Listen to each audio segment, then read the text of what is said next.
Thank you guys so much for taking the time. And we have Strike Protocol joining us today.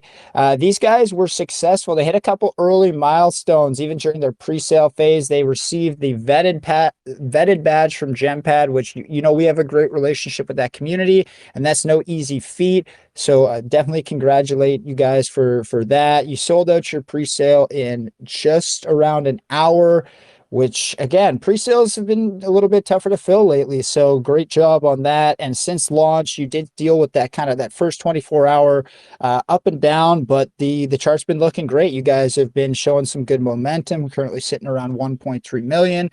And that's about all you'll hear me talk about the chart today. Because for me, with anything utility, it's all about the building. And, you'll hear a little bit more on some of the caliber of developers and experience that these guys have helping out behind the scenes. But Strike, high level, is a free-to-play, play-to-earn NFT-style multiplayer game. It's on ETH, and the STPR token is kind of the underlying asset that functions within the ecosystem. And what you guys are going to hear throughout the presentation is a lot of detail on the in-game economy, the flow chart, as they like to call it in their Litepaper. So make sure you have that up beside you and you're referencing along, because I think for this one, you really have to understand how the game itself is going to work, how players are going to benefit and earn, because that's going to help them with their player growth. And they do have some big names also behind the scenes helping with the player acquisition and onboarding side, which is huge in crypto, because that's one of the things we always talk about, how you're going to get people in your game. So without further ado, very excited to break down a little bit more about Strike Protocol and understand the gaming development studio, GD Entertainment, behind it. So Tim, Ivan, and I know Mitch is in here as well. Thank you so much for joining us. I will throw you the mic. Thank you very much for having us. This is Tim, CEO of Koopy.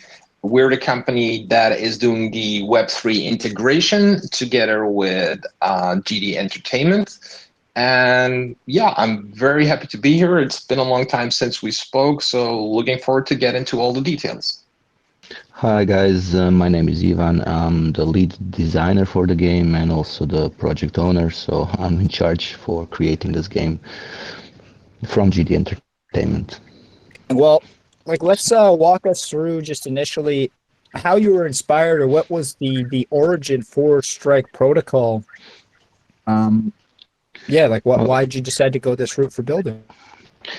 Okay, so at first we wanted to create a multiplayer game, completely multiplayer, per player versus player. But the problem with those kinds of games, especially in the crypto market, was that if there is not enough of a player base, what happens is you are in a queue forever, and you don't get games, and then those games dies. So we wanted to find some kind of way to make this more, well, sustainable, because if players go away in standard PvP games, then you have no content. So we decided to let players actually create their own content in a form of building bases. So there's two roles you can do in the game. You can do either or just one if you want. One is the infiltrator, so that's your character, which you can have multiple of, which will allow you to actually find bases in your level and try to raid them. If you're successful in a certain time frame, then you get rewarded. So you're grinding gear, grinding items, getting loot, and so on. If you are more of a sim player, like building, then you can create bases. Those bases then get published, and other players can try to beat them. If they fail, you get the loot. So if you're a base builder, you want them to fail. If you're the infiltrator, you want to finish the base. That was the basic construct. In this way, there is no downtime when players want to play the active role, so the infiltrator role, because they will always have content to try to beat, right? So that was the main point. I love the kind of like the split role that you guys have created, because even if, for example, if you're more of an attack kind of like FPS style player, and you want to take on the role of the infiltrator, well, it may even be more strategic for those kind of like real gamers out there to first go about learning the skills of the base builder, so that you can understand weaknesses, maybe materials that have better likelihood of beating a certain material that's crafted for a base. I don't know if you guys are familiar with the game Rust that exists on PC, or it's on console now, but I like that style. And Caesar was actually really big into that game back in the day, where, you know, if you're building a base out of wood, it's going to be, you're going to require a much weaker attack item to break it, versus if you're building a base out of steel, you're going to need like dynamite and like much more explosive style weapons to be able to break through. And it's, yeah, like I think that type of gameplay is very addictive and a ton of fun, because yeah, you can kind of have both Um, sides of the equation. yeah, I actually completely agree with you. We kind of went that way because we have different items you can put in the base, certain defenders and certain traps, which will require you to have certain weapons to beat or be more skillful. So depending on how the base is constructed, you should equip your character with certain items.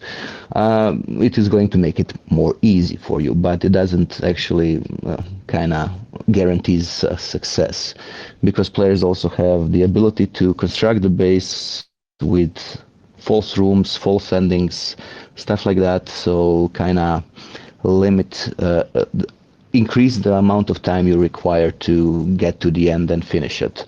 Also, because if I'll give you an example, if players go trap heavy on their bases, you should be armor heavy to survive the traps, or kind of be really speedy to try to evade them. So there are a few tactics. I can't actually say everything, so yeah, I have to be a little bit more careful. And I completely understand kind of what you're going through, like, you know, in terms of if it's an agility type trap, you know, going in there with a higher um, speed points, I guess would be the best way to call it, you know, would be beneficial. Or then if it's one where maybe, like, you know, you're getting hit by spikes or like poison arrows, and it would be beneficial to have, you know, additional health or armor, as you suggested. Yeah, it makes sense. And it kind of, you know, layers in complexity to the game and to the strategy behind it, right? So I don't want to get too far into the game. I did want to actually go back a little bit and have you guys walk us through what the process went like for the pre-sale, and if there was any private sale or any additional funds that you guys did raise prior to going to GemPad. I think with a game like, or a project like this, just touching on some of the funding and the I guess the tokenomics as well that are going to come into play within the economy would be important. Yeah, exactly. So the game is set up on a 50 Ethereum seed, which was entirely done with VCs and KOL backing. And from that point on, we went to GemPad. Yeah, and it sold out within an hour, and that's before it reached public stage. So that on that side is also very, very strongly done with the GemPad Alpha community, which is their, you know, inner community where you are required to use points, and it just shows you how strong it has a backing from a finance point of view. One of the things I want to make sure that we cover is that the people understand the finance structure, which is why we have the flow charts. You also mentioned them in the intro. Because once you understand that, you will also see that it's not your typical run-of-the-mill play-to-earn game, because it's from a financial standpoint, every single problem that most P2E games run into have been taken out of the equation. And initially, when I first heard it and heard about all the research that Ivan did on it before they even started to design it, yeah, that's when I got hooked from our side. Yeah, so I can, if needed, I can go through it a little bit more. Maurice, do you want me to go through the Yeah, no, flowcharts a little bit? yeah, exactly. Like I just really want people to understand, because I think Tim and I talked about it a little bit. Like, we're gonna not so much this comment's not geared towards Strike Protocol, but just GameFi in general, right? Because during the bear, a lot of people positioned themselves as gaming projects or GameFi projects, but all they were doing was kind of like reselling a white labeled game. Like they weren't actually building anything. So I think a lot of people in terms of GameFi maybe have the wrong opinion on what it can be and what the Yeah. potential is kind of within DeFi long term. Now, I think personally, GameFi is a great fit for crypto. Same way I Yeah. think gambling or betting is a great fit for crypto because of ease of access, transaction speed, and the global nature that exists on the blockchain. So, yeah, Right. if you wanted to go into a little bit more detail, that's Oh kind of yeah, yeah, why. Sure. please. Yeah. So Uh, from sorry, you want to go first, Ivan? no, sure, Tim, go right ahead. Okay, super. So from if you look at the perspective and the reason we were, Maurice and I were chatting about this, obviously in the pre-research, was that gamify in general, if you look at the last 2 years, has had a tough time because first of all, bear market we had to get through. Second of all, a lot of opportunistic projects that just copy pasted something they had on the shelf, put it out quickly. Investors got more skeptical, of course, which is also part of the bear market. And then you get into this phase where you're critical and skeptical. And I personally don't think that's a bad thing. It's a good thing. It just means that we need to make sure that we take a good look and make sure that we go in AMA spaces like here, that we explain which elements it doesn't have from a typical game point standpoint of view. And I've also seen complete legit projects with beautiful graphics, beautiful gameplay, like even console-like gameplay, where you'd absolutely think, like, how on earth is no one playing it? And that's in general because us investors, and whether you're a long-term holder or you're a short-term speculator, we generally speaking have a high pressure, high time job. And then it's the amount of time you would have to stick into a game from that end then relies on a lot of these people that might like a game and they might think other people will like it, but you don't see the instrument of players that you would need to sustain the economy that was designed around it. Now, if you look at Strike, it's got the entire different approach. It's been designed as a game, which is made for players, which is made to be able to scale up massively with a huge amount of players. And they have taken all the time in the world to research every good thing about crypto games and to remove all the bad elements that were attached to it. Ivan can tell you a lot more about it because that is very largely his research and he knows the in-depth details from a lot of different games. So Maurice, if you want, you can question him on those too. But yeah, so essentially, and I'll hit that point a bit later. The flow chart will also show you a complete different design than any other play to earn out there, which is also important, and which is probably also why we picked up a lot of big VC bags and investors that know what's coming and that know what the long-term plan is. And I'll just continue from here. So the basic idea really was to kind of keep players satisfied, also to get their feedback and improve the game from player feedback. The whole flowchart for the in-game flow was designed so that players can buy stuff, craft stuff, play, of course, build, and then with the fees that are associated, which let's say the game store and stuff like that, some of that always goes back into the in-game reward pool, which then scales up a little bit and ensures that players are actually in a kind of completely natural way feeding the game reward pool and then receiving those rewards as they play.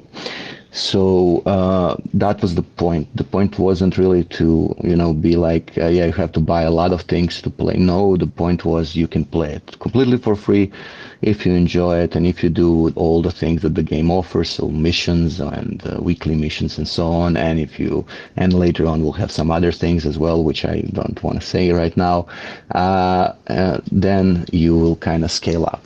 Of course, the best way to kind of make the most out of this game would be if you're an investor and a player. But yeah, usually people are just one, which is also fine. So the in-game flowchart and the economics for the in-game kind of tries to recirculate itself constantly so that players always have something to play for.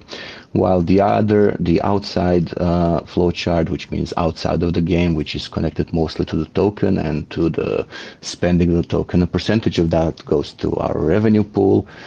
From that, we will remove the developer expenses, of course, and then we will go to the net profit pool, which is going to be split into a reserve that is going to stabilize the token or increase the player rewards, and the rest is going to be divided to investors. Tim can say much more about this because we're not going through a standard staking.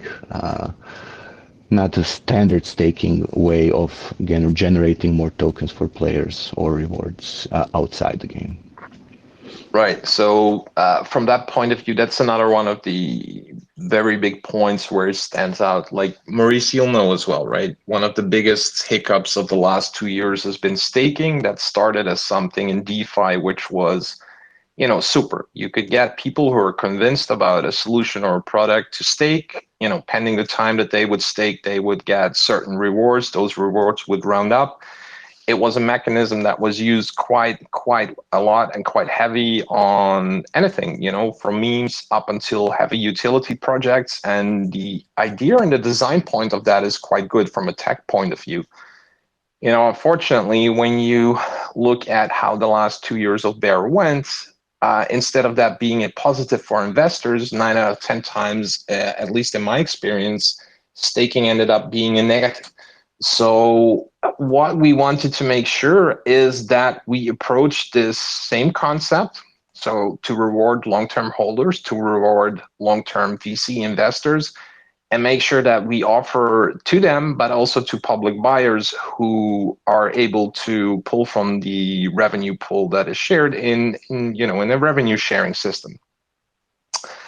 I've had a lot of questions about that in the weeks running up to launch, obviously, because we spoke with all of the large investors on board. And yeah, that's the one thing that's appealing. And I also think that if I look at our socials, every couple of hours, you'll see someone looking at a buy, it being a bigger buy than they're used to. And the comment is then they know something. Yeah, they do. It's not because we're hiding it. This is part of the entire economic system that's built up, the ecosystem, the way that we're going to go about it. And the rev share module is also completely being built in-house. It will be, fully audited when it comes out. And it will be something that you can rely and trust on because it will be backed by companies and not just, a random team that may or may not be doxed. It's all going to be proper documented. The basic idea, in my opinion, is like this. Players kind of help the investors, and investors investing help players. So it's a symbiotic relationship between those two completely different people. One goes for the investment, the other goes for play. You can be, of course, both. And I think this should work better than the regular just staking pool.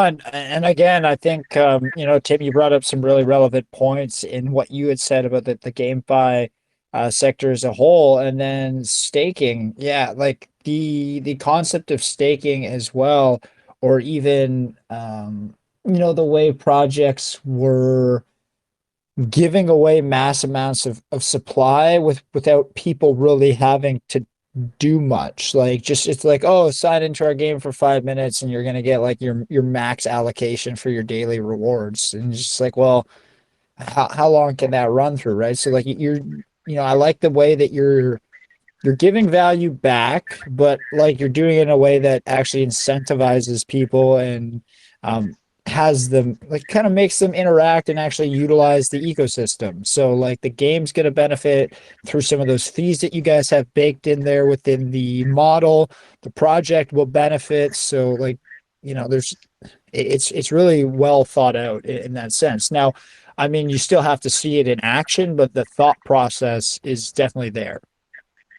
Yeah, correct. And from that point of view, it's if you look at the entire design, how it's been put together, we've been very, very adamant to make sure that people know that it's a legit studio with a good, thorough, multi-year background, that it's a multi-person team working on it, which is not just a number that's been pulled up and presented to people, but they're actually real and legitimate people behind it. Right now, we're in the phase of introducing daily people from the studio, which will, continue on for a while, so that you don't only get the updates from the studio point of view, like, today we've completed this element, or today the game went live, but you actually get to know some of the people behind it as well. The company website is also viewable. You'll see quite a few of the core team members that are quite visible there as well. All of that has been done with investors in mind, that we take all the precaution that we can to show them, like, yeah, market's in springtime right now, but you can bank on this one being something that's fully thought out from a business point of view, like, unlike some of the other projects. And I don't want to badmouth some projects, because I know quite a few of them that had an amazing product that just didn't make it. This is completely different. And then perhaps touch base on that a little bit further on as well. If we look at how the player marketing has been thought through as well, that's completely being done from a more dare I say, USA perspective. So the player marketing is done specifically for players, whereas the entire build up from a design and a tech point of view is more an EU-based side, which focuses on, like, get all the elements in place, make sure that everything is logical, make sure that it makes sense. Yeah, it's also simple things. You'll also see in our channel, the community channel is going great, but our messaging there is far more towards you know investors right now than it would be to players. Once it ramps up, and let's say month 3, there will be a crossover period, and there you will see that the branding, the messaging, and everything going out is going to be aimed at the generation of players that is going to be playing the game. And that's obviously a complete different marketing approach, and we're extremely happy that Hotkey accepted us within their clientele, because they usually handle the large companies in the States mainly. Yeah, I was very impressed when I heard from the studio that they made that connection happen, and very happy to work towards the point where we're going to have a, let's say, transfer of visible marketing on YouTube, which will go into, it will still be crypto related, but it will be more on the mainstream kind of side of things, rather than on the more AP side of things, so that it actually starts appealing to both players and investors at this point in time, and from there on it will flow into complete marketing towards the player side. I love it. Now, you kind of segueing for me perfectly, Tim. So, I mean, I really appreciate you making my job nice and easy. And that brings me to my next question, which is, like, the acquisition side and the user base. You noted it early. And I loved Ivan's sentiment that he had mentioned. I've been kind of taking some notes throughout as you guys talk, and what he had mentioned about the lack of player base that the games often experience. And then when you have lack of player base, it's, it ruins the user experience once they're in there, because of, wait times.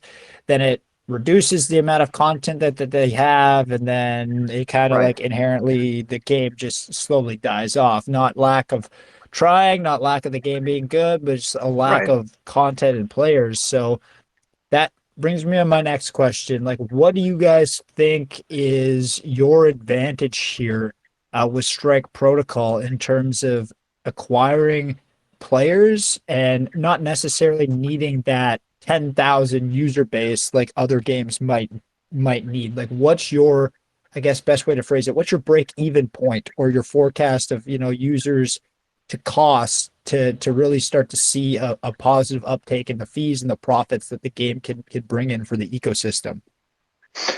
Um, I'll let Ivan answer part of that as well because I know he has more of the data there. But if I look at it from our perspective, there's a limit to the amount of players you will get from the crypto scene. It's basically each example you look to. I would say if you're able to convert one of 100 investors into actual players that return after day one, you can be very lucky. And that's if you, it doesn't even matter what game you look at. That's just a hard figure. It's extremely hard. Um, if you look at the player side, the research is on the side of the studio from that one. But the thing I like most about it is that it's extremely scalable. And Ivan can go into detail also about how that works, how you level up. Simply said, as you go on a long time.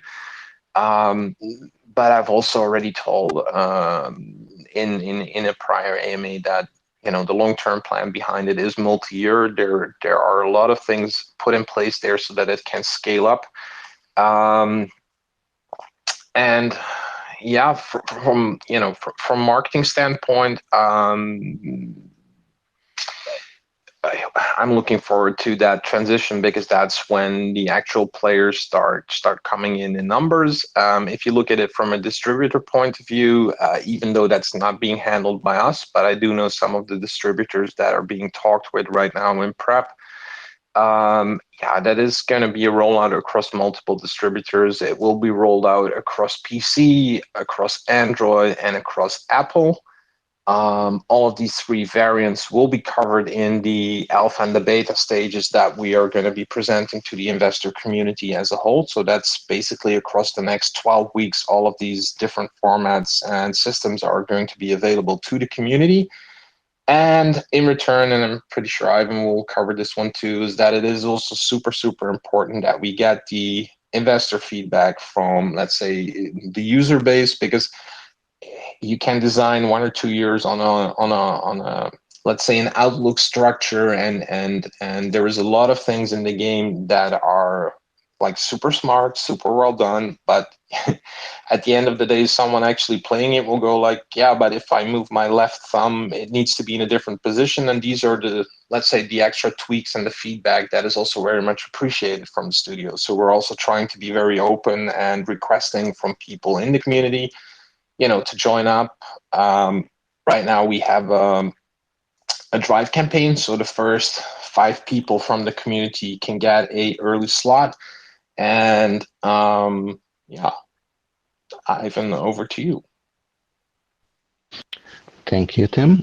So we come from a completely gaming world. What we wanted to do here, the game, you know how it functions now already. We want to also be a bit more community driven. So as players come in and as they tell us their feedback, as we are fixing stuff, because we will be fixing stuff. This is every gaming project will have stuff that then it needs to be fixed. Everything's in-house, nothing is done with plugins. That's why it took a bit longer to ensure, well, more security as well. But on the point of players, Hotkey is going to have some player acquisition. The game can be played as just a game, so you don't actually need to have any crypto knowledge about to play it.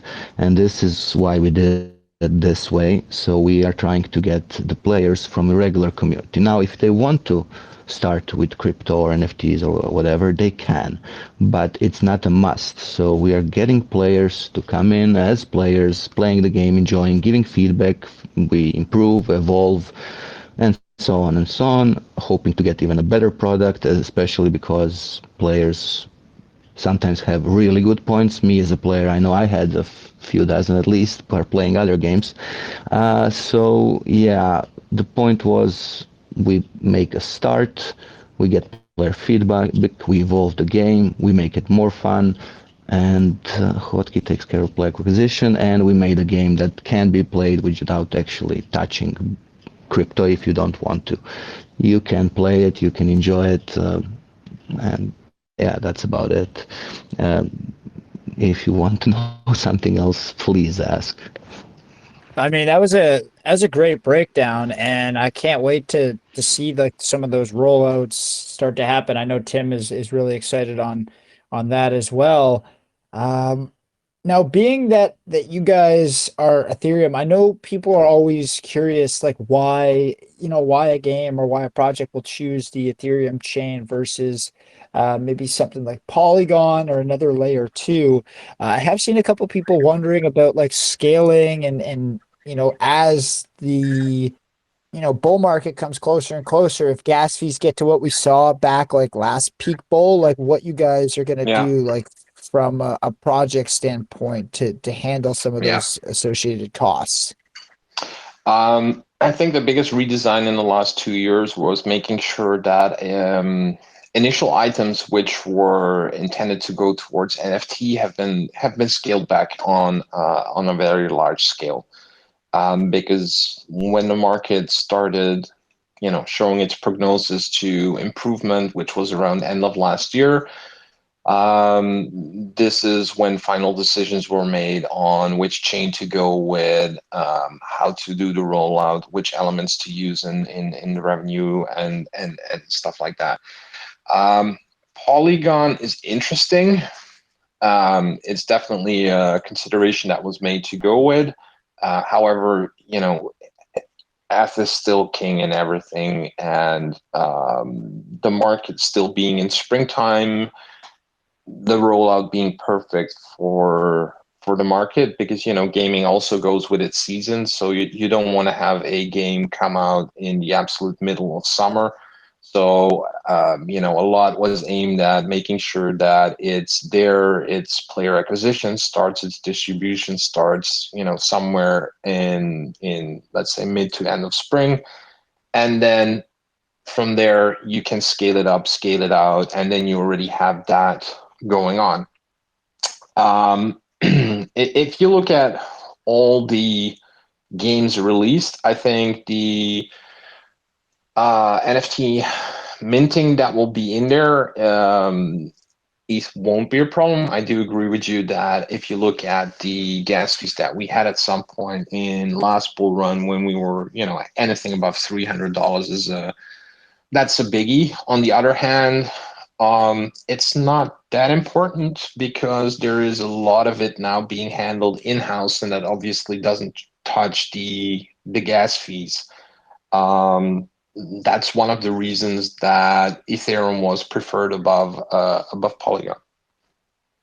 Yeah, Um, and I think also like TVL and everything like that, like you are seeing a lot more volume typically coming through on Ethereum as a chain versus right. Polygon and Matic. Although it will be interesting to see how some of the rebrand effects Yeah, at Poly will exactly. may trickle down. So Yeah, I mean, I mean, seriously, we considered every major chain. So if you take like the top five chains, all of them were considered. Like it would personally, it would not surprise me if BSC comes back extremely strong. A lot of people don't share that opinion. I personally think if something built up that large, which has had a lot of FUD and is still there, even if that would have dropped lower, it would have been picked up by people who know that you can't normally buy 5 years of build up of a chain and build up of the entire ecosystem of people working on that chain, and that would take you at least 2 years to build up, and questionable if you achieve it. But even with data like that, it's tough. Like, is base going to be as amazing as people think it will? I personally am a fan, but you don't know right now. And then making sure that, okay, you're talking about a serious company built game. End of day, like every single reference that we looked at from each standpoint, I think nearly everything except gas fees pointed to ETH. So it was a relatively easily choice at the end of the day. and now I do want to talk a little bit, and that does make complete sense. Now I do want to talk a little bit about the actual like gameplay and like the style of Hmm. play that people can experience. Like what's the customization in terms of like how many options do people have? Is it strictly going to be like a keyboard and mouse game? Are you guys going to scale it out for controller compatibility on the computer? Customization of like view and graphics, like can you expand your field of view to make it larger, like the accessibility features, like those types of things really well. And again, you know, I'm big into games. I definitely would consider myself a gamer. I've been gaming all since I was like 3 or 4 years old, those old systems and Game Boys and stuff. So I still play, and I still not competitive like I used to be, but I still do pretty well, and more so like to have fun. Yeah, well, we thought about that. At first, it's going to mostly be mouse and keyboard for the PC version. Of course, we are going to add a controller. Now, because this is a challenge game, you need to finish a base. The view you will have will be limited, so you can't see too far ahead because some people are going to make bases that are a little bit mazes or something like that, and we don't want you to actually can see over, right? So yeah, there's a couple of ways we're going to handle that. Also, which we said earlier, at first, most infiltrators, so when you're actively playing against the base, will have certain weapons that they can use and certain outfits. Later on, if we see that this is working well, we will add more items if needed, and with player feedback, of course, even more abilities. The game plays from a perspective similar to Diablo, so which people are quite familiar with. And yeah, controller is definitely in. Key rebindings are also probably in, not currently, but they're being worked on. So yeah, I think everything you mentioned is to the point and correct. We plan on everything. And yourself over there, Ivan, at Godotto Entertainment, like how long have you guys been in the industry and building different style of games? Have you guys released anything in the Yeah. past that's you know, taken off, gotten to the more mainstream? We did have a game that went mainstream. Unfortunately, it was an IP that was not in our ownership. So when the publisher decided to cut the game, they did. I come personally from a board game industry, and then I switched to video games about 5 years ago. The studio is around 6 years old now. We made a few mobile games also for other people, unfortunately not our own, and stuff like that. So yeah, we have a lot of experience. Most of our people are also gamers, but yeah, this is the project we are now thrilled to actually do. Perfect. No, and I appreciate that. I mean, you definitely need to start somewhere, but the quicker you kind of add in playability features like controller and that, like you're just going to expand your potential reach and player base. I know personally, put a controller in my hand, phenomenal, no issues. You try and get a mouse and keyboard near me, I will be the worst player on the team every time, hands down, no doubt. So you're I'm completely confident in opposite that. to me. Oh yeah, You're completely 100%. opposite to me. I got the motor skills on the controller. You put a hand, you know, a mouse and keyboard in my hand, I'll just be staring at the ceiling probably most of the game. Nah, nah. You put a controller in my hand, and I'm gonna just not be good at all. Mouse, keyboard, thank you. Yeah, no. Yeah, So you're for kind of me, like Caesar can do them both. He's one of the few. He was a big World of Warcraft and stuff back in the day, so he's got the mouse and keyboard in him. But then he's also was my Call of Duty. I like to call my Call of Duty my Call of Duty like shit talking partner, because you know how the old Call of Duties used to be back in the day. You had to have thick right. skin and be able to hold your own on the mic if you wanted to play that game. Oh yeah, yeah. Yeah, that's true. With me, it's always age that tells. I'm very big on 8-bit and 16-bit, for example. So I tend to agree. Ideally, I'd like joystick-driven stuff, like old school, but yeah, joypad as well. I think. I love a good asteroids run every now and again. Oh, you know your stuff. Great. Yeah. Yeah, yeah, that was always my I think favorite that back in the day. Right, right. The good thing here is because it's coming out across three different platforms, PC, Android, and on iOS, that they're, control-wise, it will actually fit a lot of different players on a lot of different devices. Mobile gaming, where GE does have a lot of experience, like subcontracting on other projects and stuff like that. Um, that is a marketplace which of course is also huge in terms of volume, and which will be good as well, because obviously we would love to see a lot of people come in, having those things cross over in the final numbers, whether people love playing on their PC or on their handheld, and having it actually qualify across. Especially Apple is the difficult one in the bunch, but there are also some rules and regulations in place with the large distributors. Um, yeah, that will be that's the goal here. You can see the game distribution is getting tired of being in a stronghold where they are stuck of giving up a huge chunk of the payments that are being done on fiat side. Which is also why, and we know this from a couple of prelim talks, that there is huge enthusiasm from their side to be able to make the switch over. It also just means that we have to be very careful with terminology that we use. So every sentence that goes out in communications, even though we want to make sure that the community gets at least 4 or 5 good messages going out each day, needs to be double checked, double screened, because that is the one tricky thing. There are a couple of words that are off limit that we know of right now, and yeah, the same thing will go for a full Git book with full description of everything.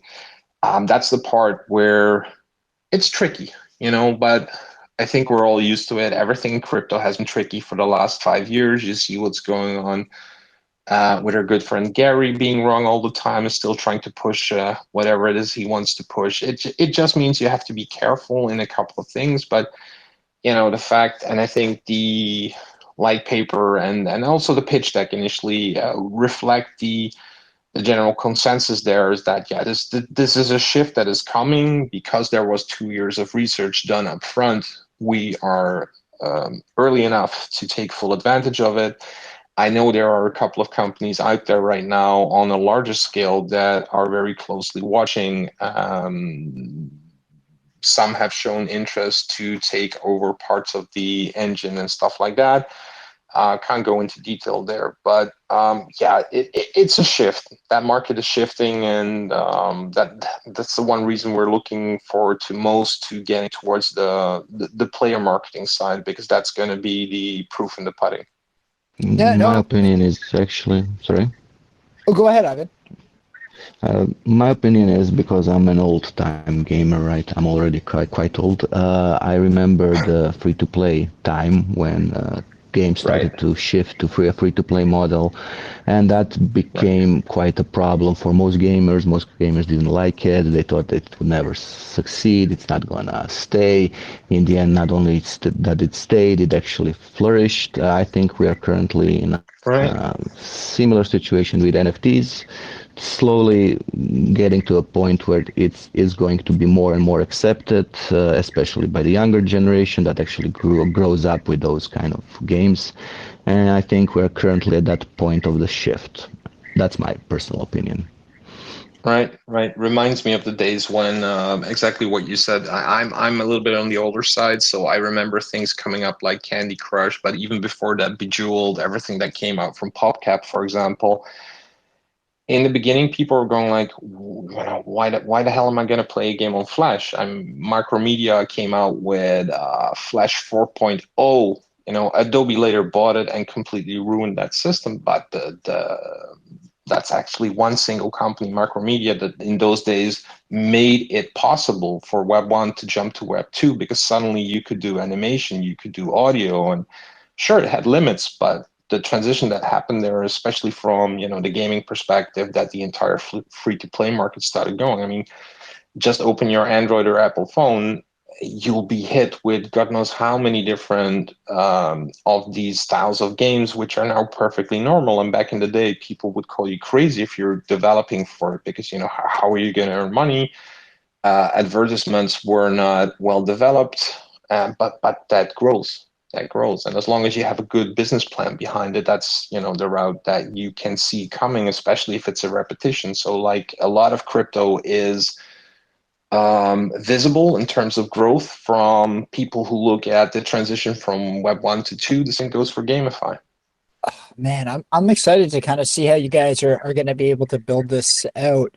A couple other things or points that I had put down that I wanted to get to was a little bit more going back to the NFTs themselves, because I know it's free to play, which is great. Now, are there going to be a lot of the times if it's like a base NFT that individuals can receive, you know, via the infiltrator, or if it's the base commander one, would you get access to a free NFT for both models, so you can kind of play out both sides of the Yeah. strategy of the game? And then, so you said yes. Okay. So then Yeah. on those NFTs, is there the ability to add in like multipliers or bonuses where you can pay for that Okay. type of Okay. stuff, and that's going to inject the fees into the ecosystem? I have a bunch of questions. I'll just kind of go at them one at a time. Okay. So first of all, when you get rewards, those rewards are items, right? So you can merge items to get other items. You could have base stuff drop when you are playing an infiltrator, right? And you can just build up an amount of those items and then use them to create a base. Why would you do that? Because if somebody fails your base, you're also going to get rewarded for that, right? So the more complex base, the more people fail, the more loot you have. Combining those items, some games have a problem with oversaturation of items. So once you combine two items, you are probably going to get an item of a higher value, but I'm not going to go into details how it's done. Some things players will have to discover for themselves. But those original two items are going to be destroyed. This means that when you are combining smart, using your resources smart, you can increase the level and value of the items quite a bit. And then if you really want to sell those items, you pull them out. They then become NFTs. Not just at that moment they go to the blockchain. Now they're associated with everything that is NFT and crypto. Next Perfect. question, please. Yeah, no. Now I was gonna stick to the NFTs, but I'm gonna actually bounce a little bit to the item merging, because that was the other topic I wanted to spend some time on, you know, during the AMA. For merging, I've played games where you can build, you know, I played Diablo a little bit, not so much. I played it when it first dropped, Diablo 4, and then kind of scaled away as they released some of the seasons, as my favorite character got nerfed, and I was like, I'm not building another one. Screw that. I put time in. I'm not doing it again. But with that, you could only merge or build items of the similar type of like material or similar rarities. Like you needed what was it? The bright gold, or no, the bright orange. I forget what the name was called, but it was like a bright orange behind the item. So if you wanted to merge items that were like bright orange, you would need to merge it with another one that was like bright orange in the background. Mm. And yeah, so I was curious like what the flexibility is for merging, if it has to be same rarity, same material type, or if you got like if you're able to create new hybrid items throughout that merge Uh, process. Hybrid for now, no. But yeah, you usually can merge items of the same category. So weapons go with weapons if you want. Each item has an integrated DNA system, which has a main and two off genes, which will give you certain stats. If you combine similar items, there is a bigger chance that the new item is going to be, well, similar. But there are also mutations and abilities sometimes happen, which allow items to grow very much in value or even get new abilities. So it's not like combining a shotgun with a knife and getting a shotgun knife. No, you're going to get either a shotgun or a knife, but depending on what you want, you can get a fire knife, which is really important for you because you need to finish that base, and that base doesn't have any fire resistance as such. I'm not going to go deeper into this. I'm sorry. No, that makes complete sense. So you're telling me when I put a shotgun and a knife together, I don't get a shotgun that shoots knives out. Okay, that's good to know.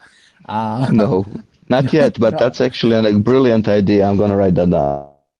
no, and when I first kind of thought about it, it did.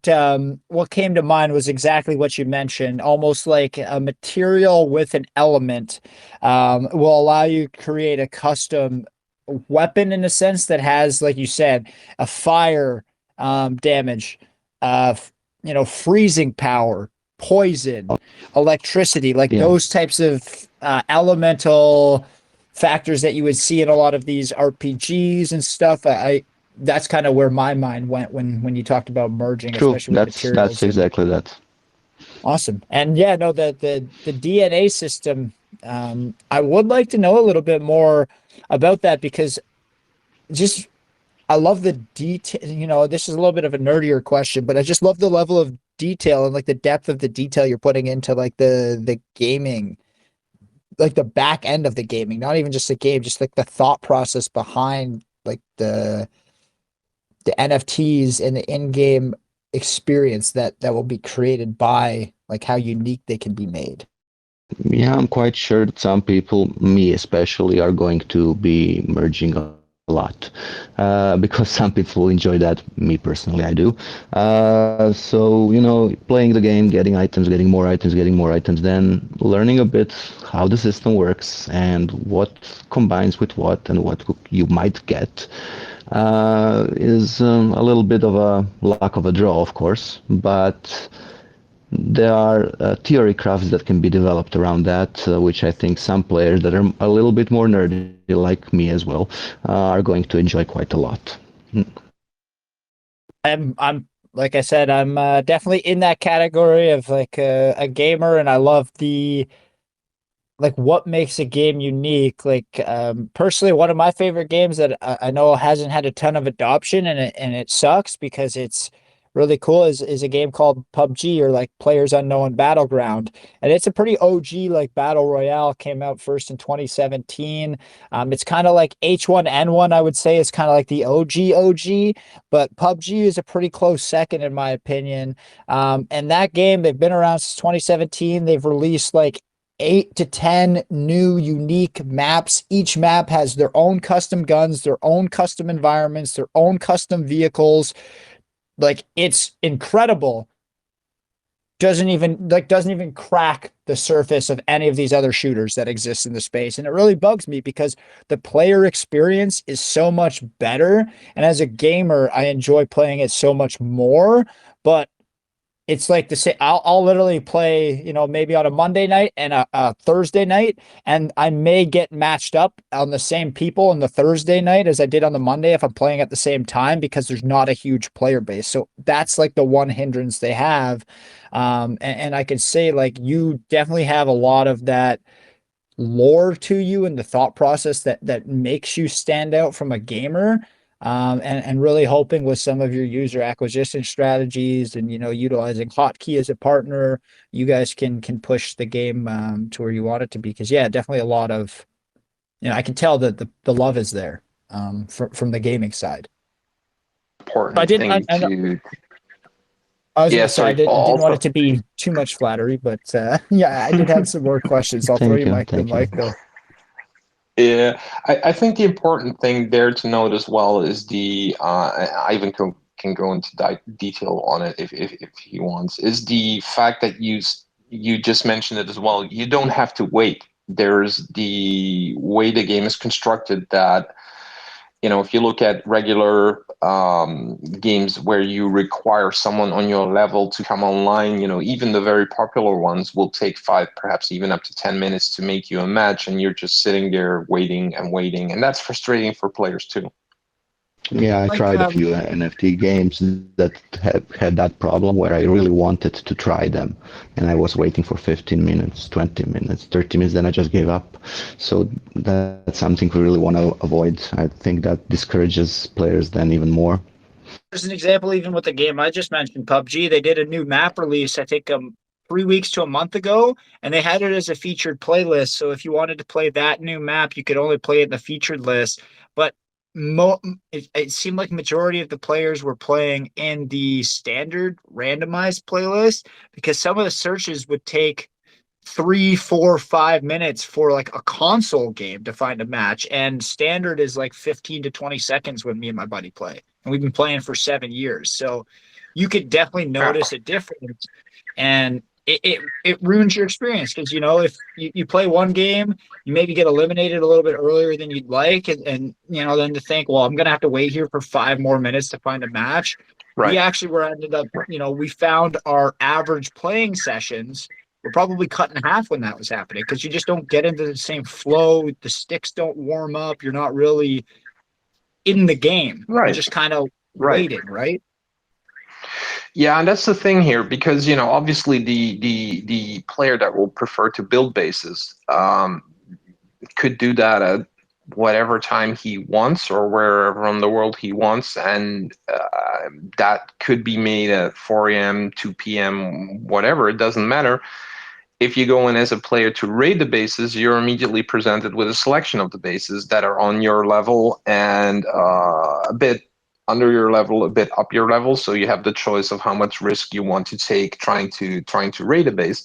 But it's instant. There's an instant match there. And if you look at one of the things that were very important to go volume on players, that is this hook of it being fun, challenging, and therefore I have to be careful with the word, but addictive in a form of adrenaline you get from a game, because you want that buzz of beating someone who built something that's on your level or above your level.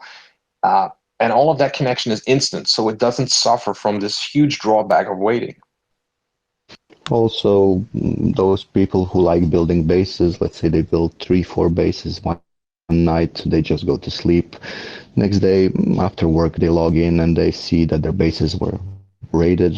Some of those raids were not successful. They open their loot bags, get more items, merge those items, create more bases if they want, or go with Infiltrator a little bit to see what other people are creating. So yeah, I think that there is a lot of potential here. Now, I did want to go into a couple more questions on the NFT. So I know that people are receiving items in terms of rewards. Is there a maximum amount, like, a max number of items that somebody could be rewarded in a specific playing session and in a specific, 24-hour day period, week period? How do you guys break down the play to win aspects in terms of how often people can be rewarded? Or is it like unlimited in a sense where the more grinding you put in, you can really, stretch your boundaries? For the items themselves, you can go To the almost in-game infinite. reward items. Yeah. So the items that you can turn into NFTs and or pull out to be NFTs, right? You can go almost infinite. However, the token rewards from the in-game player pool are going to be limited to a certain amount of games or certain challenges like quests, missions in our case, or weekly missions. So once you finish those, that's it, right? So the token is limited per day, per week, per month, and so on. But the items themselves, because they get destroyed when you merge them, right, you can grind however long you want. But now the other thing that I know all of us as gamers really understand and really enjoy is like the clan aspects. And because you guys have two preset style of characters already defined for people, how are you guys going to build out like the lore and like the factions behind them and all? It's probably the cheesiest example that I could pick, but I'll give a shout out to all the 16-year-old girls out there back when Twilight was a thing and everybody was like Team Jacob or Team Edward. Well, who's going to be Team Infiltrator and Team Commander, right? So like, how do you guys build up that style of competitiveness between the creators of the bases and then those getting in there and trying to rate it? So the clans are an option that we are thinking about, especially when the bases become big enough for multiple people need to raid them. Also the challenges or something like that. But currently, at this stage, there are no clans. However, they are on the list as we are going to be developing this game and enhancing it over a few years minimum. As Tim said, we do have a long-term plan, and slowly, one by one, more and more features are going to go in, and more things for players to do is going to go in. Love it. Now, I have a question. Now, because you mentioned that it's somewhat limited in the ability to earn the rewards, would you give players maybe the ability to compound or bank, stake, whatever, terminology you want to classify it as in game or, in your own ecosystem. But what I mean by that is, um, you receive 5, let's say, common level weapons. Would you be able to then trade in or bank those 5, stake those 5? I know there's merging, but this is a little bit different. Would you be able to like stack and then trade in uncommon weapons, say 5 uncommons or 10 uncommons for one like rare, or And so 10 rares for one epic? you're thinking about the standard trading mechanics from let's say Magic the Gathering or Pokemon or something like that, which is Yeah, mostly you know cards, right? exactly. Yeah, exactly that. Yeah, yeah, It's yeah. just like I know what if you you have mean. multiples or duplicates, you can stack them and then trade them in for something of value versus merging. And like you said, because when you merge similar items, they're going to have somewhat similar effects. But if there's that ability to trade in and maybe you get a completely new item out of the trade in, like that could open up new doors for the merging and the customization of the items in game. The merge itself is actually trading 2 items for a stronger item in a way, except if you just do a very weak item with a very strong item, then that's not gonna be very good. But yeah, we didn't think about actually that kind, because most of the items, because of the DNA system, are kind of gonna be unique, which means that chances for you to get 2 items that are completely the same together with the DNA in them is quite low, very, very low. It's good to know that, like the possibilities, because not gonna lie, I play games and there's a few games where you get rewards or packs and stuff, and it seems like I'm consistently getting duplicates, right? And then you're having to trade them in. I'm like, man, why can't I get these more rare items? I'm like, I got 26 of this guy. I've never even seen that dude once. Like that has always bugged me with some of these item based games, is I'm like, how do these guys that I see their rosters or see what they got on, under the hood, and they got all these cool cards, all these cool players, and I'm like, I've never even seen half these people in the ecosystem. Where do they come from? Right. So that for me is something that I would love to know, how the randomization, and if you guys would even maybe create a marketplace in the future where people can list those more rare items, so people can expand their collection, and don't feel like they're maybe getting the similar things, multiple This times. is going to probably be possible, especially marketplace. However, as I said, well, when you try the game, you'll see why merge is really good, because you can also go from 2 common items, and if you're a bit lucky, you can go to an uncommon or even a rare item from a single merge, destroying 2 to get 1. So every item, even the really, as I said, shitty ones, can be merged, and with a little bit of luck, can produce an item that you really, really want. But as I said, some of that theory and how it works will have to be a secret for now. Players will have to discover some of those things on themselves. Awesome. No, again, my juices are definitely flowing. Like, really enjoying kind of like what you guys are building up here.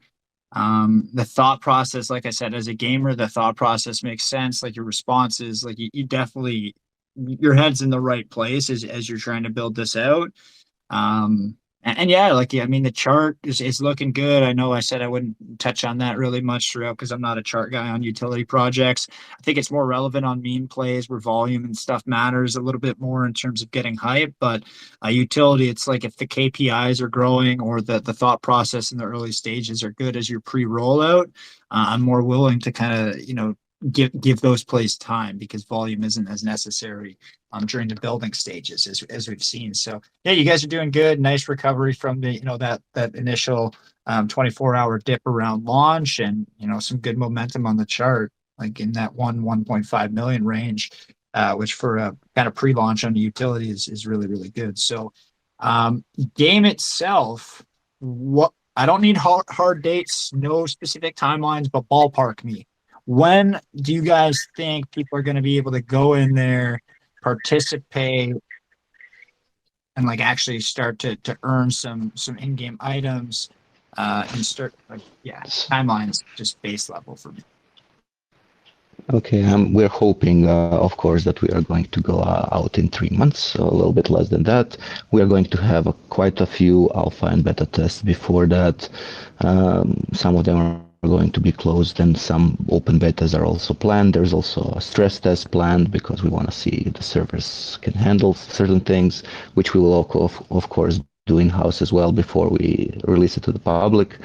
So we're hoping that that's the timeline. And we're working and not sleeping to achieve that timeline.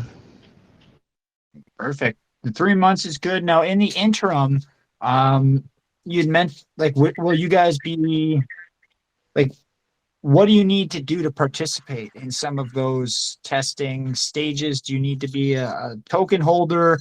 Do you need to complete like a checklist, sign up for beta testing? Like, what is the process as a community member, if you're listening here today, to be able to get out and maybe utilize or test out some of that stuff that you're building early?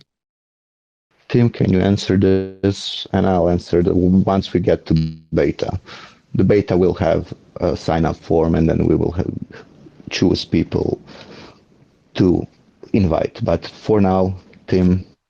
Could you repeat that question? Because I was just checking if my mic works. So I had asked about the date. I haven't mentioned 3 months. And then I just asked how people can participate, if there's any steps, documents people have to fill out to be able to get into some of this alpha or beta testing, or if it's based on, I guess, essentially holding STPR, and if so, what's the threshold?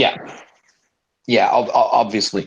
So right now at current, we wanted to make sure that the first 5 people to kick in on the PC alpha are people from the early community that have been there, and they are handpicked from the community to make sure that it's people that hop on early on, and then it's what they do. So we held and we currently still have, it's still open for tomorrow as well. We have a little, like and repost the campaign tweet, be an active member in the Telegram community, and the first 5 active dibs will be picked from Tuesday to Thursday. At current, we have selected 3 members from the audience in the community because they've been, a great help getting either enthusiasm in or having a gaming background, immediately getting into DMs like, what can I do? How can I help? This is stuff I can do to contribute. Other people have been busy and trying to grab up the $100 that we put up for the best, thread tweet of the day. That's kind of the first roll-in that we wanted to go with for the first 5. Now, obviously, next steps, and as we go through alpha and beta stage of each different platform, we'll have to approach it a little bit differently. Biggest challenge is going to be the iOS alpha and beta, because to be able to load software side loaded onto your Apple, you actually have to know what you're doing in the form of bricking it and being able to get into it.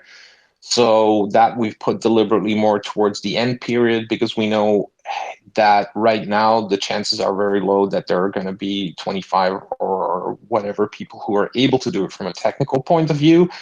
As we grow there, anyone hearing this going like, oh, hell, I know how to do that. Great. Let us know, and we'll very happily already put you on that list. Yeah, and for the rest, it will be rolled out. So each time in the same logic. First couple of people will be small, and we've made very, very clear that we want community in first. All of the media and the YouTube coverage and all of the, you know, from a marketing point of view, it obviously will come because it's steps. You know, you have to stack all of this marketing on marketing on marketing to make sure that you reach all the people that you need in terms of volume.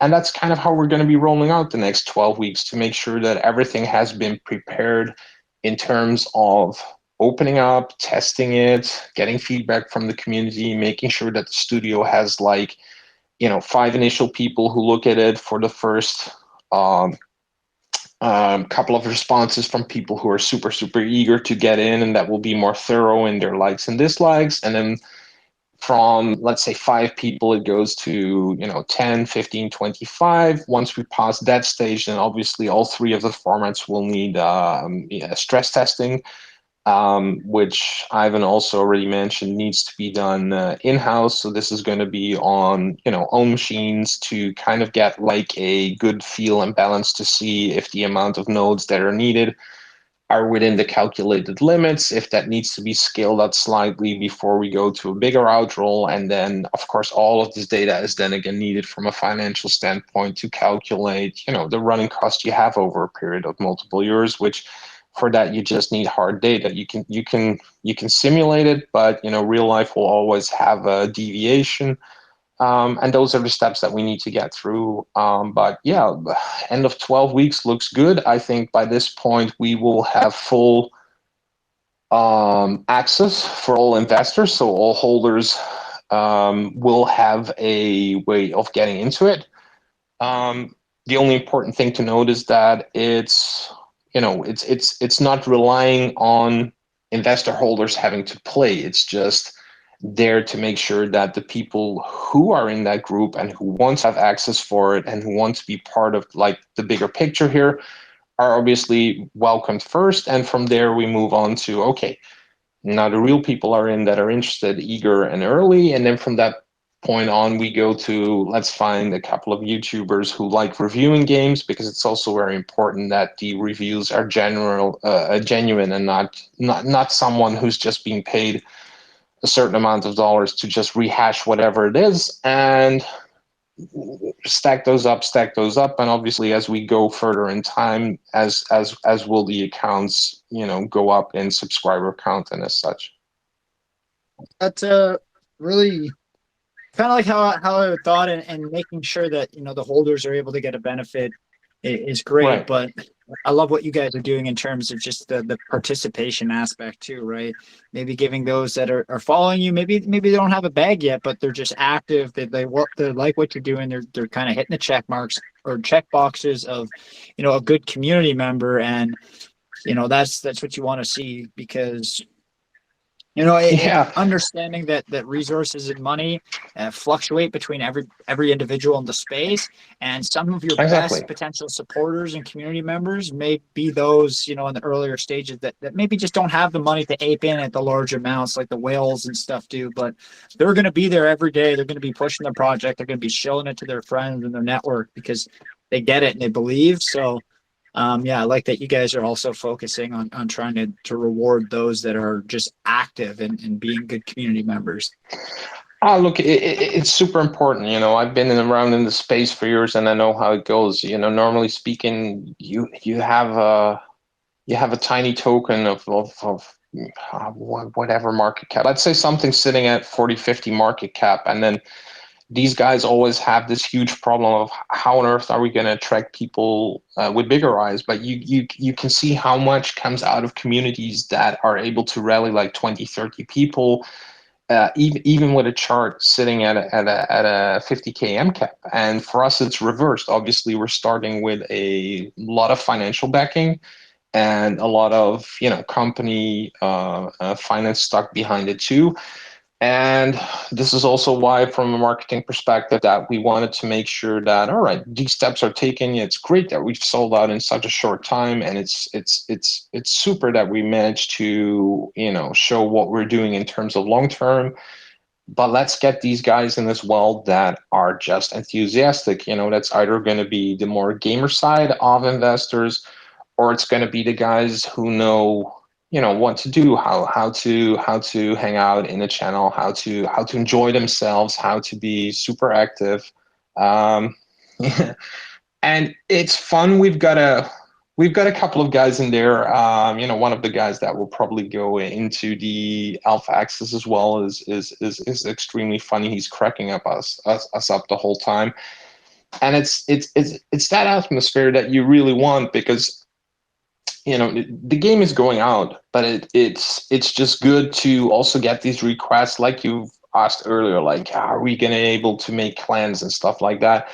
And Ivan's already covered that answer, but the fact that there are people sitting in community actively starting to, yeah, in a polite way, but diss each other on, I'm gonna whoop your ass in the game. That's already fun from our perspective, because that's exactly what we were looking for in community buildup.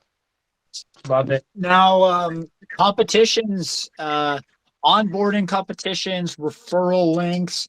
Is this an option that you guys will look to implement as well once the game gets closer to rollout in like 3 months' time? Yes. That's my shortest answer, sorry. Yeah.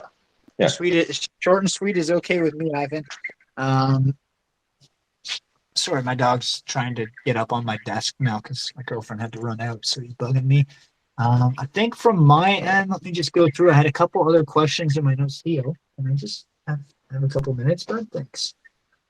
Oh yeah, the one question I wanted to ask is you guys did make note that you are making it a little bit more accessible as you're giving people the option to participate in, like, join the ecosystem via fiat as well. Wanted to just go into a little bit more detail on, like, if somebody comes in to the Strike Protocol ecosystem via fiat Right. versus if they're coming in with the token, just like the benefits, of one versus the other. And obviously, Right. So yeah. yeah. So fiat obviously is most common on mobile gaming, and specifically on Android, that is the most likely preferred entry model for players who are jumping from, let's say, the free to earn version to a fiat bonus. They're able to use a financial transaction to maybe skip 5 hours of grinding and get something within a couple of minutes. And in mobile, this is very, very common, and we wanted to make sure that these were integrated into the gameplay, into the system. Now, the revenue stream coming in from there, as you can see back in the Litepaper overview, is ultimately flowing back to the investors, who are obviously all on the crypto side, because the launch is completely 100% driven onto the crypto side. And because that is converted, whether or not this player chooses to stay only on fiat side or not, it doesn't matter, because the ecosystem, from an investor point of view, as long as they're holding in there and they are collecting their passive stream from revenue, it's great, because at the same time, there is a percentage of that fiat going towards balancing the ecosystem. There is a percentage of that filling the reward pool. This scales up and out, but the percentage of it going to the revenue stream is going to the revenue stream. Now, obviously, from a player point of view, that's it. He doesn't see it back, but that's an obvious one in games where you have games funded by an investor that will then go to the shareholders of the IP, or in this case, the shareholders across crypto. That makes sense. And like, why I was asking is I don't think people coming in via fiat would care about if somebody who's holding a token gets more benefits, because they're coming in via fiat because of ease of access, not Right. like, yeah. So Right. I don't think that they'd mind. You're not going to get the negatives that, like, maybe you see if early access or like sub 500K No. access gets better benefits than, like, 1 to 5 million. I mean, I've seen so many I mean, I've been a part of No, projects. no, you have to consider this like the average mom playing Candy Crush, being stuck on a level for 3 days straight and being so frustrated that the two Don't dollars mention or Candy Crush. whatever. My girlfriend has been playing that for seems like 8 years. Yeah, right. So if they hit this frustration point, and I'm specifically naming that one because I think that one's deliberately set up that people do, then you will also see that just tell her if she ever gets frustrated on a level, leave your phone for 5 days, and you'll see suddenly it's a lot easier to pass because that's part of how it's programmed. But if you look at there's always going to be two types of players: players who want to get it by working for it, and there's people who go like, oh man, I want to beat this damn base, but I'm missing this certain weapon or I'm missing a certain something. So if you have those with a fiat stream coming in, that's perfect. From a financial standpoint, it's good for the game, it's good for the investors, and it's good for the player because it helps scaling out. And therefore, because a lot of it on mobile makes it then possible. Now, the interesting factor there over the coming year will be Apple, because Apple has been they're in a bit of a jam now with EU laws and regulations, and you can see that they're pulling a lot of really strange jumps. And this is also why that we know that large distributions are interested in going more towards this direction, and we are one of the first going this direction. So for them, those things are also ideal test cases, right? Which means that we're getting a bit more help on that side, which is obviously very advantageous for us. But yeah, I think as long as you keep that within boundaries, and everything we're doing is very open, it's very direct. From a player standpoint, if they want to spend their $2 or $5 or $10, it really doesn't matter. They'll be happy to spend it. And from an investor point of view, it's super, because that means that very, very early on, you will see a revenue stream going in that direction. I just wanted to add that we are not programming anything like Candy Crush that is going to get you stuck. I really hate that part. So no. Yes. Yeah, the nice thing there is I would also like to add, like, so for the guys that like to make bases, if they come in, and this is kind of the same philosophy that you just touched on, Maurice, for the community side effect. People who like to create bases are essentially super important for this game. Why? Very simple. They provide content, and content is extremely important in a game like this. So as long as that they're players in there on the free side, and I can more or less already guarantee you this one, our system will be scanning through bases that are popular, that are well crafted, that make a challenge for other players. These are the players who will get like little reminder incentives like, hey, dear player, did you know you've been playing this game now for 3 weeks? At this point, you probably would have collected X amount of tokens in terms with a financial value on it. Would you like to convert to a crypto side? We're making it super easy for you, and therefore we're actually going to be assisting them to make this hop over into fiat, because a lot of this can be done in game. This jump over, and I'm not going to say that we're going to be this huge force that is going to convert millions of normies into crypto, because essentially it will all be in game, but we're making it as easy as possible, especially for the more creatives amongst them to make the step over.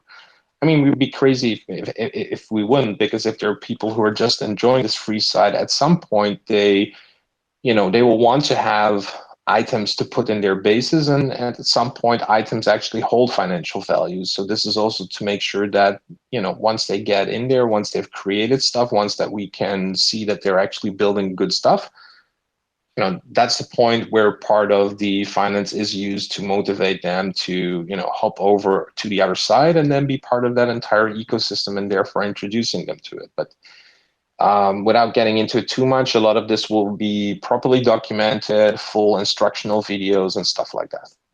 Yeah, and that was going to be my other question, is like with regards to the base builders, being that they're so like important to the ecosystem and the content creation, makes a lot of sense. When it reminds me of like the Fortnite creative page and how those maps and like that added like a ton of value into the ecosystem. And again, without the creators creating the maps for people to play, like they don't really have the content, and it definitely maybe loses some lore. So I love that. And my question is, like, what resources do you give to those people who are looking to build to make sure that they understand it, right? Because somebody coming into your ecosystem may not Right. fully know what to go, where to look for. So how do you make that Right. process simplified Right. so that you Right. onboard the Okay. most people? So right, to make the onboarding as low threshold as possible, I think from complexity, there's a few different type of players, but let's say infiltrating will be a lot more intuitive. That's more like a small levels just to get the hang of control, stuff like that. It's a very, very easy glide into it, so that there's no worry there.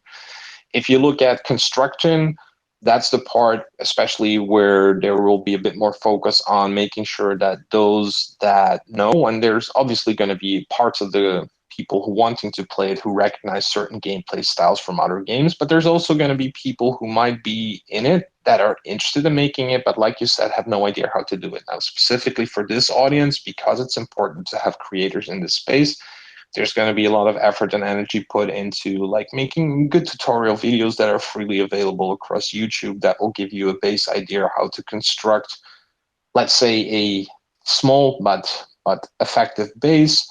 And this can be simple things like, all right, this is somewhere where you know that a person coming around this corner will not be able to see a certain part. This is perhaps a good place to place a weapon, then make a construction of it, and then show the final result of someone actually playing that level. Now, that's obviously just 2-3 minutes of footage, but having 2-3 of these things in place and showing how easy and simple and intuitive a menu is that actually goes through it, that's going to be crucial, and we're going to make sure that all of these are available. All right. I got dropped for like the last 10 seconds. Can you hear me now, Tim? Yep, can hear you. Yeah, no, sorry. I lost the last like only 10 seconds of what you had said. My Telegram, it felt like it was going to drop. It was, my phone started getting real hot the last 5-10 minutes. Short summary there is basically we're going to make sure that there's a lot of instructional material, like good step-for-step guides, which is like, okay, put something here, pause video, then do this action, pause video, and then making sure that these actions are very clearly both audio by having, a voice actor speak the commands of everything that is being done, and in visual by pointing out, circling, making sure that people know where it is in the menu, and having a few things like those in place, even though those videos will be perhaps 2 to 3 minutes, is super, super beneficial, because, today people like to go to YouTube, have a quick view on, that's how you do it, and then they go back in. It's not so much reading. All of this stuff obviously will be eventually in text form, but the emphasis there is going to be video. It's also planned that the tutorials, especially for the first time players, are going to be in game as well, with a little helper showing you how you could do certain things. That's really helpful. Like those Right. in-game tips or hints that exist. Yeah, that's awesome. That's really, really smart. I'm just going through a few questions now that I was sent from our community, from my coordinator. Just one sec. He kind of puts together some of the good ones from the comments section and sends them over. So within the multiplayer mode, is it going to be specifically like one infiltrator has to attack one base, or will you guys be making it so that, a group of infiltrators can work together to take down a base and maybe share the rewards?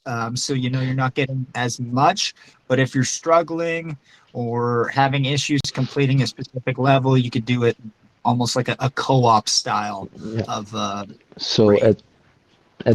at this point, it's only one infiltrator against the base. However, that option is something we would like to develop in the future. So the co-op part, right? No, that's it'd be more of like a co-op kind of raid mode.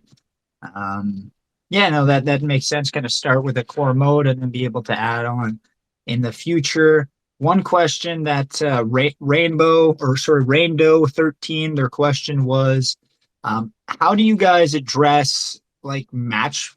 Is it online or offline game simulation? So like, does ping Yeah, or so matchmaking latency come into play, or not so much based on how the game's structured? not so much, but the player has to be online to actually get a match. That's true. But after that, the base is just loaded to them, so there is no latency. The player is actually, in a way, in a single player at that moment. However, the matchmaking itself is going to be through value system, which means the higher you are with your items and your level, the stronger you are. Therefore, the bases that are shown to you that you can actually try to raid are going to also be higher. The higher you go, the better the rewards. If you go above your value or level, however you want to call it, and succeed, you are going to get more. If you go below, well, it's easier for you, but then, of course, the rewards will match that. Awesome. No, that was from Rando, so I appreciate that question. And yeah, it was a good one to know because I know how frustrating it can be when latency issues creep in when you're trying to play and then your actions are delayed and you maybe end up using, I don't know, like how the attacks or resources on a raid are structured, but you could end up, multiplying some of the resources and wasting what you were trying to use if there's issues. So that's, I definitely appreciate you addressing that. And I like that it's kind of like the more simulated single player, but just you have to be online to play, gain access. So that's good. See if there's any other that we kind of missed. Or again, anything like really big, because I know sometimes with these discussions, the way they flow, there may be specific points that we don't get to. So if there's any big action items or things that you guys think as a team that you missed about, the token or the ecosystem, definitely let us know. But I'm just going to read through a few more questions that were sent and collected by my admin that we haven't kind of covered, if that's okay. Sure.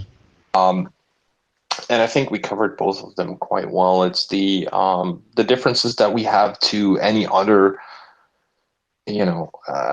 crypto game, P2Earn game that's in the market, and those being that the ecosystem doesn't rely on crypto players having to fill the game. It's not built on a Ponzi-nomic system, which will run up high and then run down low again.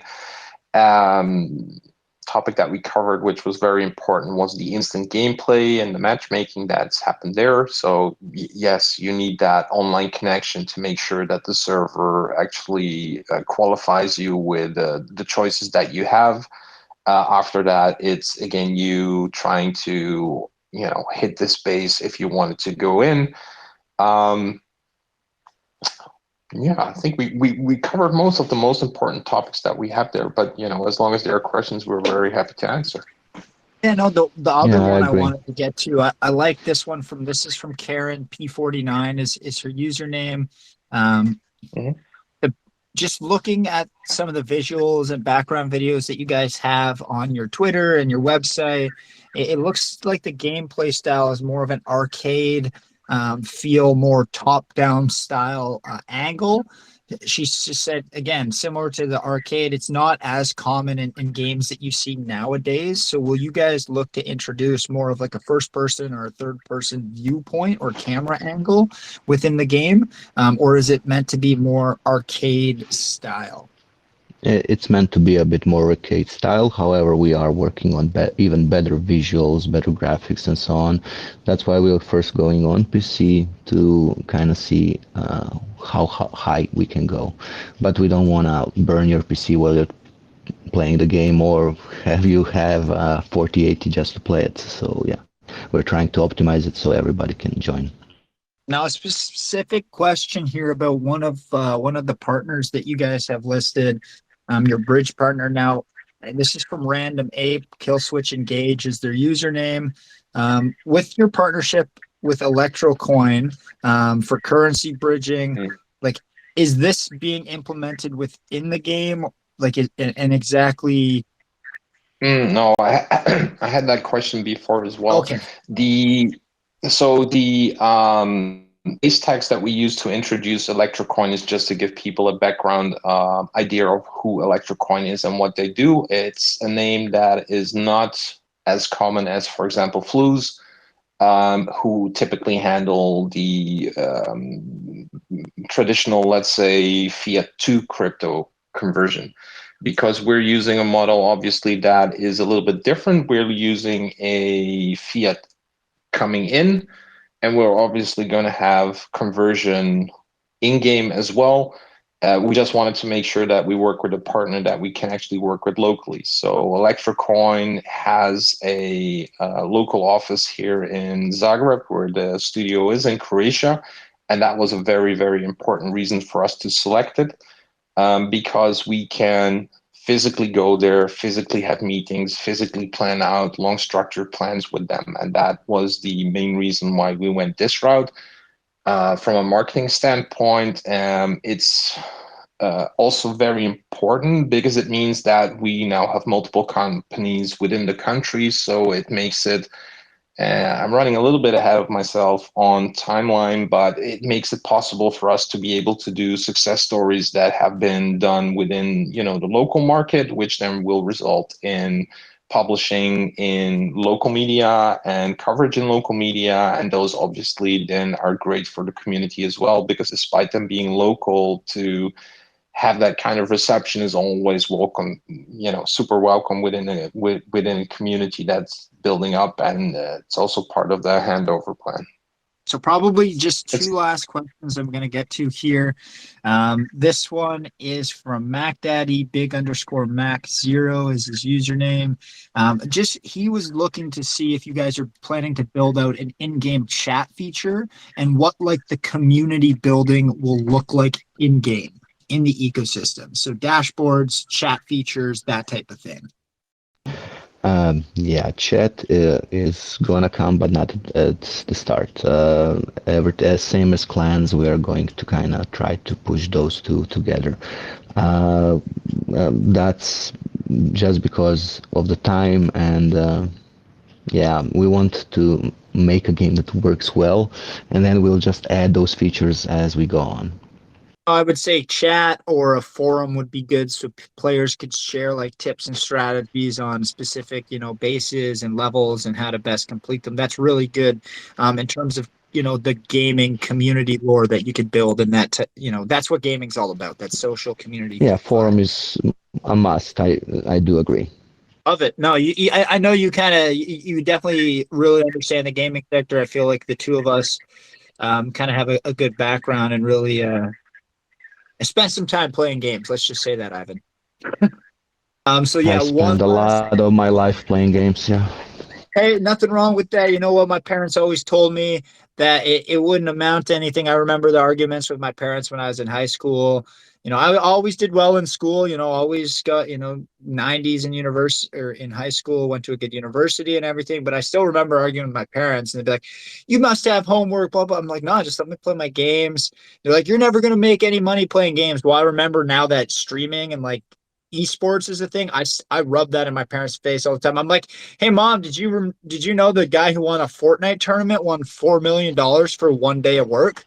So like, who says you I do couldn't the make same money off thing of to my games parents now.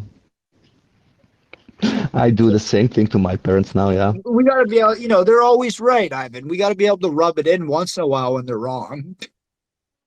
Of course. Also, if they don't answer my mobile phone, I always tell them you have to answer when I call, because when I didn't answer, you screamed at me. Now I'm screaming back at you. Yeah, I know. It's funny giving your parents back some of the attitude they gave to us as kids. I have fun in the same way. The last question, and this is from Day, and username is Diane Jalos. Are infiltrators able to buy in-game items? So I'll give a specific example that she gave.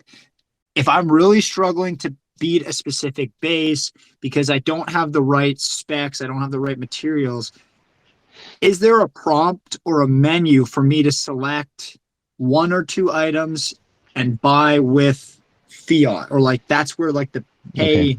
aspect comes in. But she's curious if she would have to exit the match, do it in like a menu, or if she's able to do it, directly in game if the game picks up that she's maybe struggling or is run past the average completion time of a level. Okay, so once the infiltration starts, you cannot do anything like change items or something like that. Items are account bound, so you can switch between infiltrators outside, right, and do whatever. But after you lose, you could actually change your infiltrator or equip it differently and retry that base. So yeah, we have to also allow the base builders to have a chance. If somebody is really good and switching items also in game, that could decrease their success rate. So you can always retry with a different spec, with a different outfit, with a different weapon or whatever. Perfect. No, I appreciate that. And I like the question because, yeah, there's definitely been times where you think you're maybe prepared for a level or a raid, and then you get in there and you quickly realize, we kind of shit the bed on this one, and I don't think we're going to be able to beat it. So, yeah, no, I like the question. She may have some gaming experience herself to ask that one. But yeah, I think that was the questions that we kind of hadn't touched on. There was a few duplications in terms of things that we already covered during the AMA, and what was sent over. But Vlad, thank you really for putting together a detailed kind of breakdown for us here. Now, one question, I guess a last one that came through is, it looks like this is from White Moon. It looks to be a larger percentage of the tokenomics is set to unlock, I think, about a week from now, and they were just curious what the usage is going to be of those tokens once they get unlocked. Advice that we had, there will be a point where the revenue system needs to be introduced into the system. There will be a point where the tokens need to flow within the ecosystem. So those tokens are initially locked on a 2-week, and they will be extended each time with a week until we get to the planning moment where they can be unlocked and the dev is able to put them in place. And obviously, from that point, there will be a bit more testing needed, but that should definitely not be an issue. And until that point, we just need that weekly moment in time to decide, is it locking now or is it in its final place? Once it gets into its final place, it will probably be sorted so that the stream going back and forth into it is balanced. But this is one of the things that also needs to come out of testing. Perfect. Nope, makes sense. That rolling lock is something we've seen in the past with projects as they look to gear up. So I appreciate you touching on that, and nice find, White Moon. Yeah, it's an absolute fair question. I understand it from an investor point of view. And this is also why we made sure that audits, KYC, and everything is in place. We obviously, from investors, we occasionally get the question, why is the contract not renounced? That's quite simple because we're actually building a solution, and we need to have some flexibility in there to be able to make sure that the entire ecosystem and its base gets put into place. That's just how crypto works. It's a little bit harder sometimes to explain in technical terms, but we do. If there are ever questions on this, we are very happy to provide like a short AMA or VC with the dev. If there are people interested, that can be arranged as well. So it's not an issue. No, again, And there's nothing wrong with it at to all. jump in for a second. We also need those tokens to fill up the first reward pool before the player economics inside the game continues to fill it up again and again with their actions, with their raids, with their base building, and so on and so on. So we also kind of need a reserve to actually have the reward pool for the players as soon as the game launches. Perfect. I appreciate, again, both of you. Absolutely nothing wrong with either of those answers, and just adding a little bit more context. I appreciate that, Ivan. Right. Just I love, that's why one of the reasons why I love our community, that they're really in there looking at like the tokenomics, the white paper, the distributions, and going into the locks and stuff. So yeah, yeah, it's an extreme good question. I would have forgotten to touch base on it if it wasn't us. So thanks who asked I that think one. that was White Moon 4K. So thanks again, White Moon and Vlad. Thanks for sending that one over. I know it was a late send, but definitely relevant. So really good. Thanks a I lot. know I kind of even time rugged you guys on this one, so I apologize. I said probably 75 minutes or so, which would have pushed us to about 7:30 UTC. We're around 8 UTC. So I'm going to pass the mic here to Tim and Ivan just to close out officially on behalf of the Strike Protocol team. But I know we're going to be bringing you guys on some spaces, and I think I put you in touch with CoinMerge. Either it's utility, if you guys jump in for a full length, let me know, and I'm happy to jump on and just build up the room a little bit more, be a speaker in that.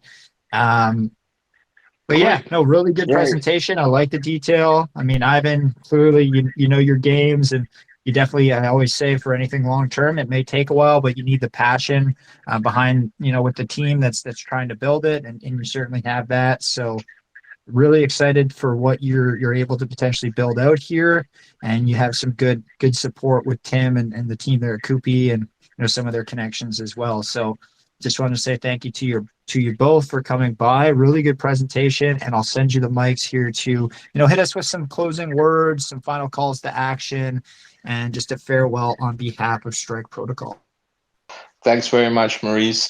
First of all, obviously, thanks for having us. It's always nice to be in an AMA where the questions are well thought of, researched, where the audience is active, and where the questions, I mean, like the last one, because we were talking the whole time, it's a topic you'd very easily forget to touch on, and it's great.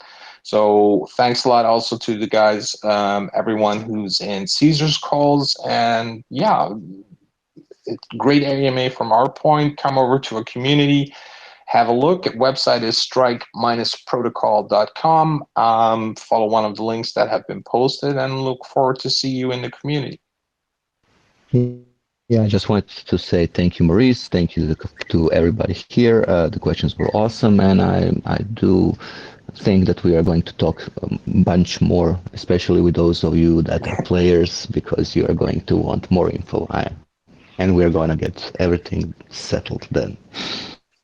And I guess the last thing from my end would be, I always kind of say join the community, but Tim, if you could also, after we're done, just set up that group so we could set up that demo as well, because I do want to make sure there's some visuals, or at least, we could pull up the flow chart and have Ivan talk to it a little bit so people can really understand like the in-game economy more, because that is a big part for any GameFi project. So that 5 to 7 minute demo alongside a longer AMA could be really effective, just in, for you guys to also have to point to as well for your community or newer people. So we'll set that up, and we'll do that, and then we'll talk more about CoinMerge and everything as well.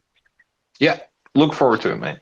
Awesome. Great. Thank you so much. I know, Ivan, we can get in some nerdier chats on the gaming stuff. I can't wait. I know Tim and I. Sure thing. Tim, when I mentioned asteroids, just my one of my good friends growing up as a kid.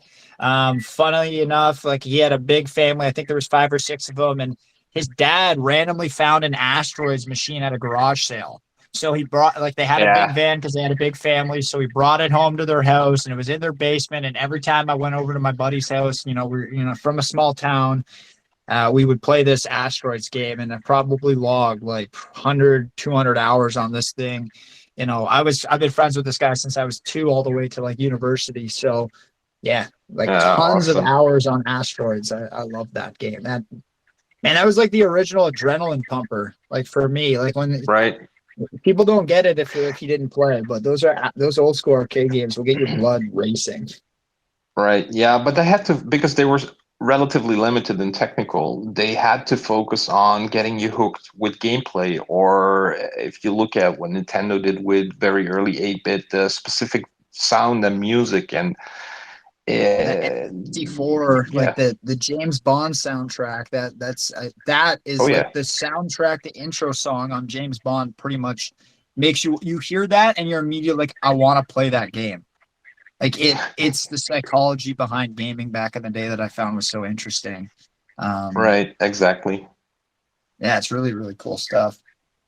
Oh yeah, we'll chat more about that. But I've played a little bit of everything, and Nintendo was really good. Sega even a little bit. My biggest was probably I played a lot of Pokemon on Game Boy. Yeah, a lot of different games.